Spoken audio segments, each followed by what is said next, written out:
Hey guys, I want to welcome you to the weekly Wednesday for the Financial Freedom newsletter, where every week, every Wednesday, we delve into something inspirational, motivational, something excerpt taken from the Financial Freedom weekly newsletter. Wherever you are, if you're listening on Spotify, on iTunes, Google, be sure to click the like, subscribe, share, comment. And without ado, let's get into the show.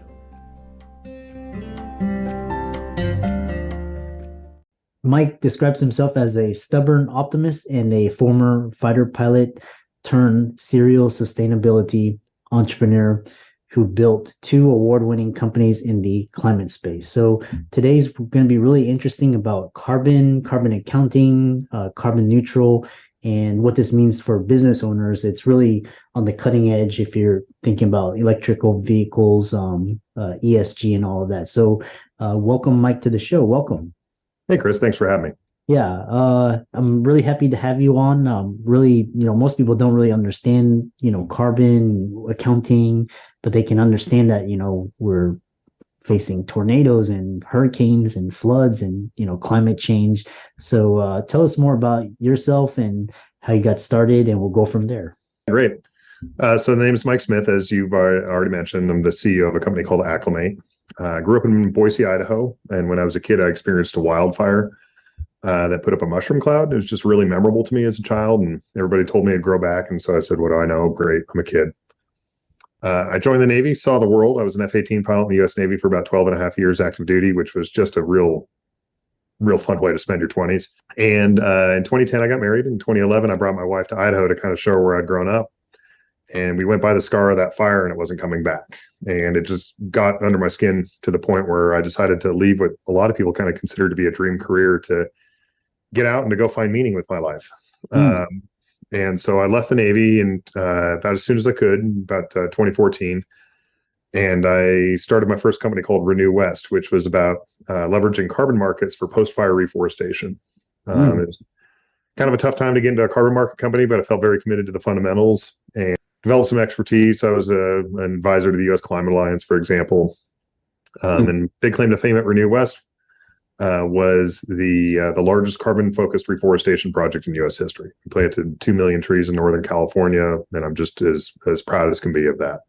RenewWest is doing great. It's off to the races, but I started a second company, initially internal to RenewWest, and then spun it out in 2021 called Aclymate. And Aclymate is climate management software for small businesses. We help them, small to medium-sized businesses, figure out what their footprint is, reduce it when where it makes sense, offset it when it does make sense for that, and then report that work to the people that care about it, employees, investors, and other stakeholders. And so Acclimate's been doing great. We've gone through a well-regarded business accelerator called Techstars, and now we're out, helping people with their problems. So that's a bit of my background. Most of my hobbies beyond that just involve being a dad. So happily married father of two great kids, and my wife and I really enjoy spending time with them. Yeah, that's a very interesting story. I know especially after the COVID pandemic, a lot of countries started really focusing on climate change. And so tell us more, for example, what is carbon accounting and why is it so important for businesses? Sure. So everybody has an impact upon the environment, and we tend to think that we know what our major factors are, but we generally make poor guesses. And so, I'm a data guy. I was trained as an engineer, and so providing people the data in an approachable and easy way is what carbon accounting is. We measure where your footprint is in a way without you having to become an expert. And so that uncovers some pretty interesting things. You'll find people that some of our customers have really wanted to lean into sustainability, and so they have whole green teams of employees that are really focused on a recycling program, and they think that that's how they're going to really make an impact on the climate. And it turns out that it may be a lot of flying associated with one of their executives. Or we have another company that essential to their business model is they fly people in from international locations to do on-site training, and they thought there was just nothing they could do about their footprint. And they came to realize that actually a big part of like what they were doing on the climate was associated with a couple of their employees that were commuting via pickup 40 miles each direction. And so there's a lot of assumptions that we make when we don't like, lean into the data. And so how do we make the data accessible and approachable is what carbon accounting is all about, especially for the small to medium sized business owner. Yeah. And then why your business should care is maybe it's part of your ethos. But beyond, why you personally should care is it's good for your business. Generally, reducing carbon emissions also indicates where you have business inefficiencies. You're probably spending too much on your electric bill, for example, or you may be having somebody that's flying just a little too much and you can save some money that way. But even beyond kind of the bottom line stuff, you're going to have to here increasingly. If you want to sell to the climate generation, millennials and Gen Z that really care about this stuff, or employ any of them, they're starting to demand this kind of work. And it's a way for you to start to really break out from your competitors in that regard. If you are part of a supply chain for a large public company in any way, shape, or form, that reporting is going to be required. If you're raising investment, increasingly investors are going to require this accounting. It's just part of the business. And so we like to think of Acclimate as like get on the bus or get run over. Like it's you might as well get ahead of the trend. Yeah. And what's interesting is that there's so much misinformation out there, and especially because I know for a long time the oil companies were saying that climate change, global warming is it's a fad, just like the tobacco companies back then said smoking doesn't cause cancer, and then Al Gore came out with this movie which really exposed the truth. So what is in terms of politics and policy, what is being done on that front? Yeah, it's funny that, and it's great that as a physician, you go to the cigarettes cause cancer. I use that all the time as my kind of, we all grew up, we knew it was all junk science. There was a bunch of people that just kind of believed the lies and were willing to kind of go with it because they, were resistant to change. And then we had a whole generation of people that changed and got tired of their grandmother dying of cancer for dumb reasons. And they just got sick of the lies, right? And so you're seeing a lot of that in the climate space too, right? Which is that there's this rising demographic shift of people that have just grown up their entire lives knowing about climate change and just getting sick of the lies. And that's having some really profound effects. And so, when I first started at RenewWest, like climate was like an 8th or 9th or maybe 10th level issue for people. Like it was like something they kind of cared about, but they didn't vote. Like they had like priority issues. You have climate voters now. People that like this is their number one priority, and it's not a small percentage of the population. And so that's changing. One of the places like politically that you see changes, like the Pew Research did a survey of people around climate. And in our highly, bifurcated political environment, the one place where Republicans and Democrats start to agree is amongst younger Republicans and Democrats both care about climate. And it's the difference between younger and older Republicans. And you're starting to see that shift. How they want to engage with it's a little bit different, but they're not denying its existence any longer.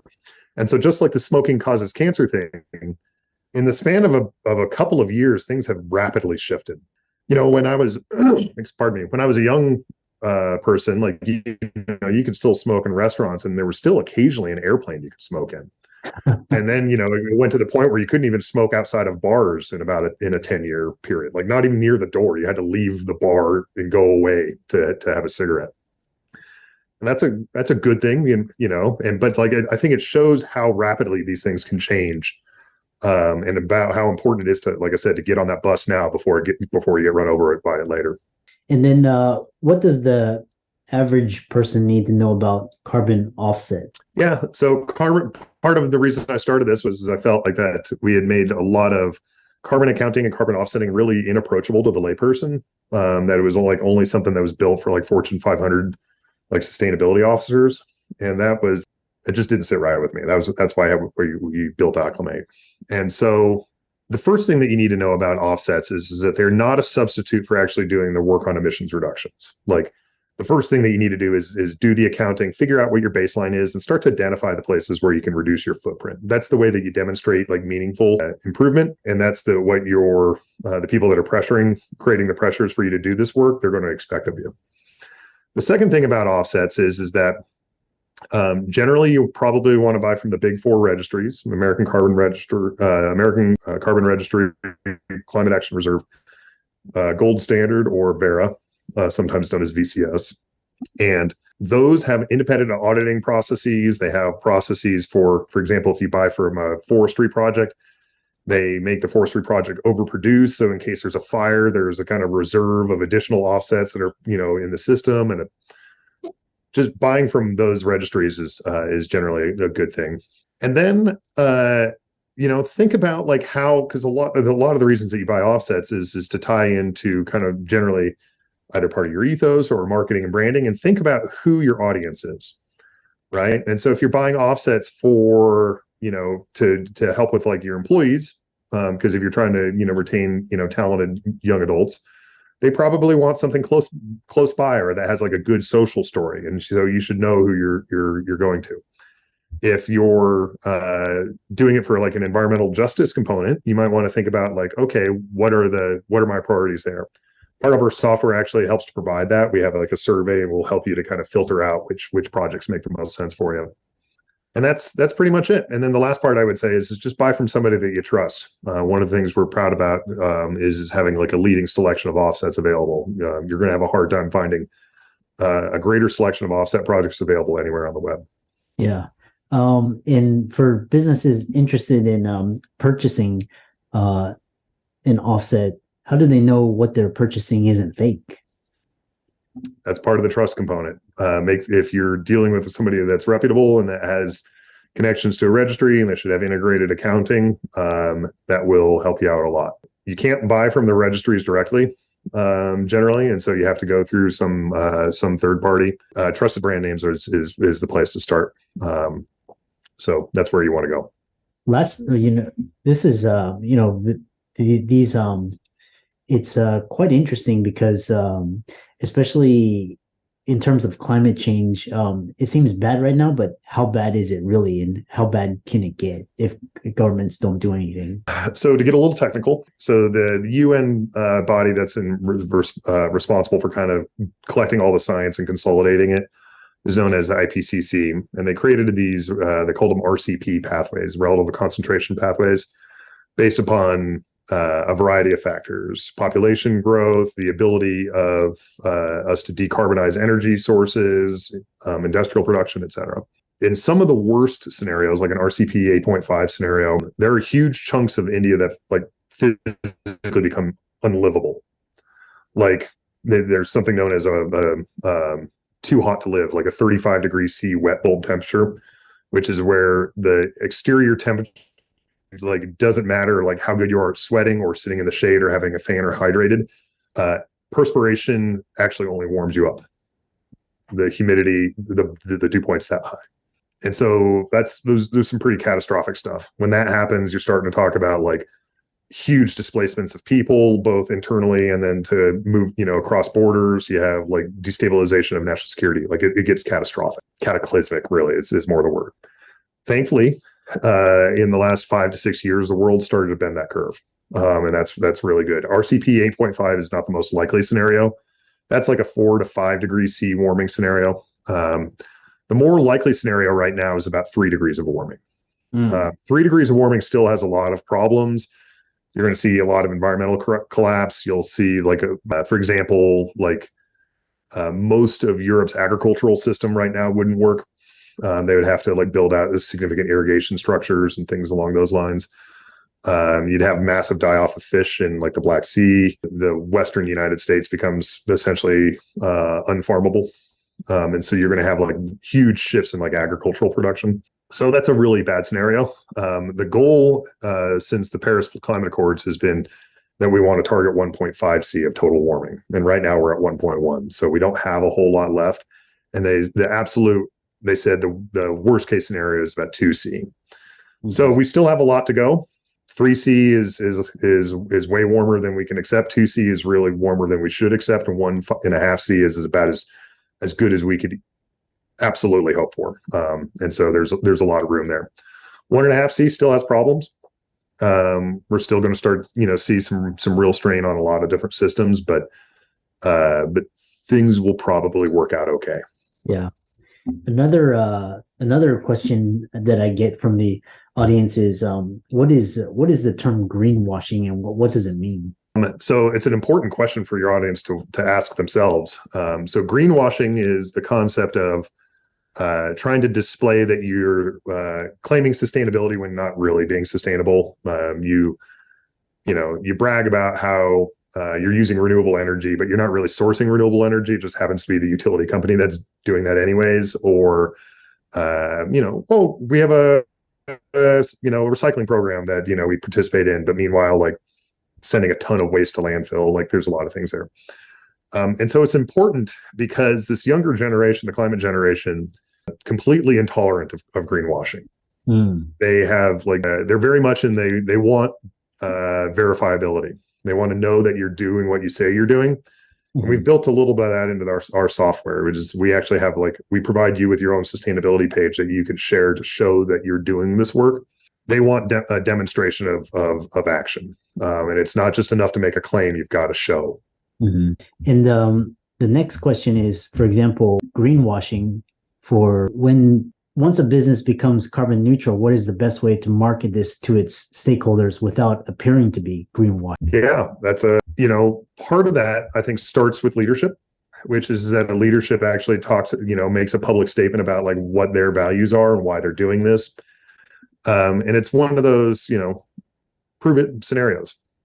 So when we looked at the system out there for companies that wanted to like reduce their footprint and or buy offsets, it was very reliant upon them to make the claim and to back it up. They had to like do their own accounting. There were very few public accounting structures available to them. And then if they did the accounting, then they had to go out and buy offsets. And then usually they'd have to write up like a press release or a blog post or something along those lines. And it was just really like cumbersome, right? And if you're a small to medium-sized business owner, you don't have time for all that stuff. Like you want to do the right thing and it should be easy.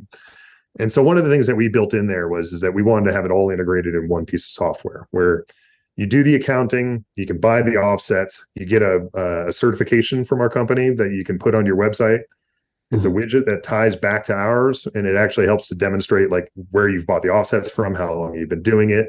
It demonstrates all of that stuff. And so with, pretty quickly you can do that demonstration. You have that link you can place right on your website, and anybody that has questions, they click on it and it shows, what's your current accounting. Yeah. Obviously we have to be, careful of business confidentiality and a couple other, important things around, customer privacy. But there is, some stuff that we can display very quickly and immediately and make the claim real. Very fascinating discussion. I learned so much about, this area, and it has so much because Elon Musk said, one of the biggest crises that we face is climate change, and we'd start to see what's happening, and the other is artificial intelligence. We're starting to see that as well. So how can people follow you, contact you, ask you questions, visit your website, etc.? Yeah, absolutely. So again, the name is Mike Smith. You can find me on LinkedIn. You can search my company on LinkedIn as well, or on the web. Company's name is Aclymate, Aclymate. You can go to acclimate.com and contact us there. So those are some of the primary points for being able to kind of follow along with me. I do post to LinkedIn as well if you want to follow me as an individual. Yeah.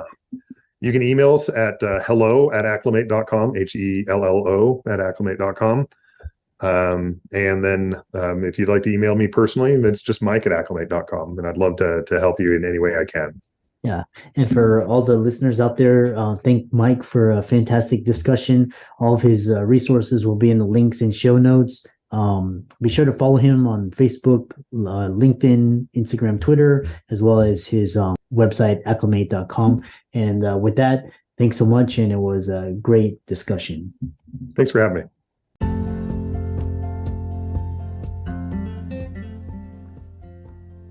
I hope you really enjoyed that wonderful, inspirational, motivational piece. Again, wherever you are listening, if you liked it, be sure to like, comment, share, subscribe. We're on everywhere: Spotify, iTunes, Google, Amazon, Audible. And without much ado, be sure to thank this show's sponsors, and we'll see you next week.